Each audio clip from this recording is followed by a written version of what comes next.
Hi, Shalom.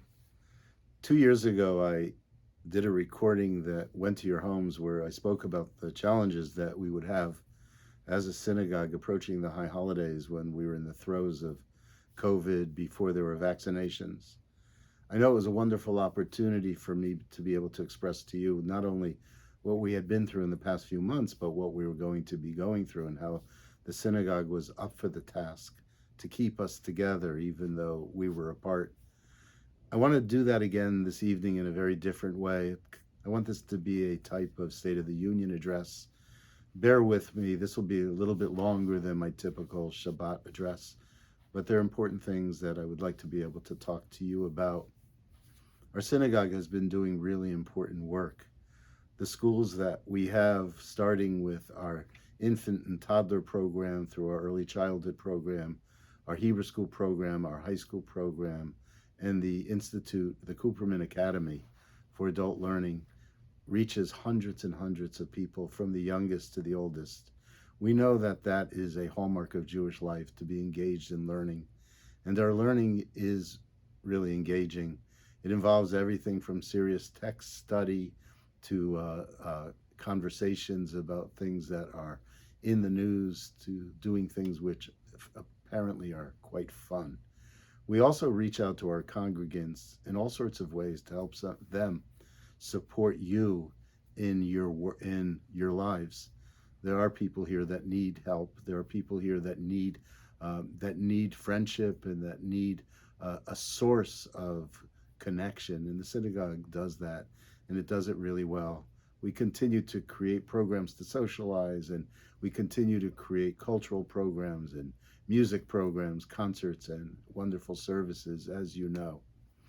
But it has been challenging to do the transition from being home and being on Zoom, which so many people love, to being back in the synagogue and back together. That transition, though, has to take place in order for us to continue and to thrive as a community. I'm well aware of the fact that being away for 2 years makes it very comfortable. When you stop doing something that you're used to doing all the time, you can lose sight of its meaning and its purpose. And the meaning and the purpose of Jewish life is quite critical. It's quite critical to attach us to our history, to our past, to generations gone by. And it's really important for us to create meaningful Jewish life for the future. We're doing it in all sorts of ways. Some ways, the ways that we've always done it, and we're doing it in creative ways also. And we're trying to reach every member of this community who's connected in some way to a Jewish past, to Jewish life, or to Jewish people. I think we're doing it pretty well, and we can always do it better. This year, we have a new team of professionals who are going to be working together with me and the staff that has already been in place to create wonderful opportunities, to be able to be present for you during difficult times, and also to allow us to engage in the broader community with people in need. We are fortunate. Those of us who have survived are very lucky, and we lived blessed lives.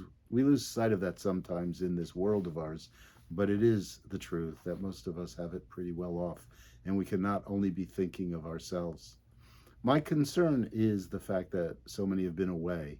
And being away, you've lived your lives and you've done well, and you might think, what do I need to belong to the synagogue for? And I will tell you, it's not just about having a seat in the synagogue on the holidays. It is about something much more. For when you belong to a synagogue, you're joining the oldest institution in the history of our people. Belonging to a synagogue is not just about ourselves, it's about each other. It's about sustaining a community. It's about giving life meaning and purpose, as I already said. And so we need you to do that. Your life, my life, it's not just about me, it's not just about you, it's about all of us. And the way that's expressed is through synagogue membership. It is actually a holy act. It's not just about a financial responsibility. And by the way, if you can't afford to join the synagogue, come speak to someone here. Nobody is ever turned away. And if you can afford to do it, of all your investments, this is the greatest investment. B'nai Torah is recognized as one of the great synagogues in the world. It's certainly one of the great conservative synagogues in this country, and you have a role to play. I thank you for all that you've done in the past. I really appreciate as does our leadership, all that you have given to this synagogue. But I also look forward to seeing that continue so that we can continue to strengthen each other.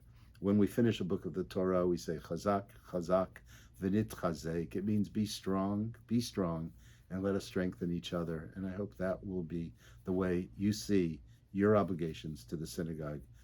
I wish you and I wish your families a Shana Tova u'mituka u'mivorach. I wish you a year of health. I wish you a sweet year. I wish you a year that has joy. And I'll look forward to seeing you at the high holidays here at B'nai Torah. God bless you all.